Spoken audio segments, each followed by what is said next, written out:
చెల్లి చర్చిలోకి వెళ్తావు నువ్వు? ఏ రోజు వెళ్తావు? అదే బుధవారం. ఎంత ఇస్తావు కానుక చర్చిలోని? 200 వేస్తావు. అంటే ఇప్పుడు వారం వారం రోజు కోతులు పెట్టుకుని డబ్బులు పెట్టుకుంటావా? ఎంత వస్తాయి రోజుకి? ఒక 50-100 వస్తాయా? ఆదివారం డబ్బులు అట్టుకెళ్ళి కానుక వేస్తావు చర్చిలోనే. పాస్టర్ గారు ఏమంటారు? కాదు, ప్రార్థన చేస్తాడు పాస్టర్ గారు మీకు.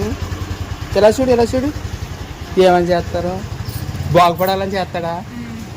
కాదు, మరి మీరు బాగుపడ్డారా? కాదు, మీ ఎలా చూడు ఒకసారి. నువ్వు వారం 200 ఇస్తాగా చర్చిలో పాస్టర్కి. ఓ నెల రోజులు నీకు పాస్టర్కి వచ్చే ఆదాయంలో దశభాగం నీకు ఇమ్మని అడుగు, ఇస్తాడేమో చూద్దాం. అడిగా ఈసారి ఏమీ కోతినట్టుకు వెళ్తే నాకు డబ్బులు వస్తలేదు, ఒక నెల రోజులు మీకు వచ్చిన దశభాగం నాకు ఇవ్వండి పాస్టర్ గారు, నేను వారం ఇస్తాను కదా మీకు అని అంటావా?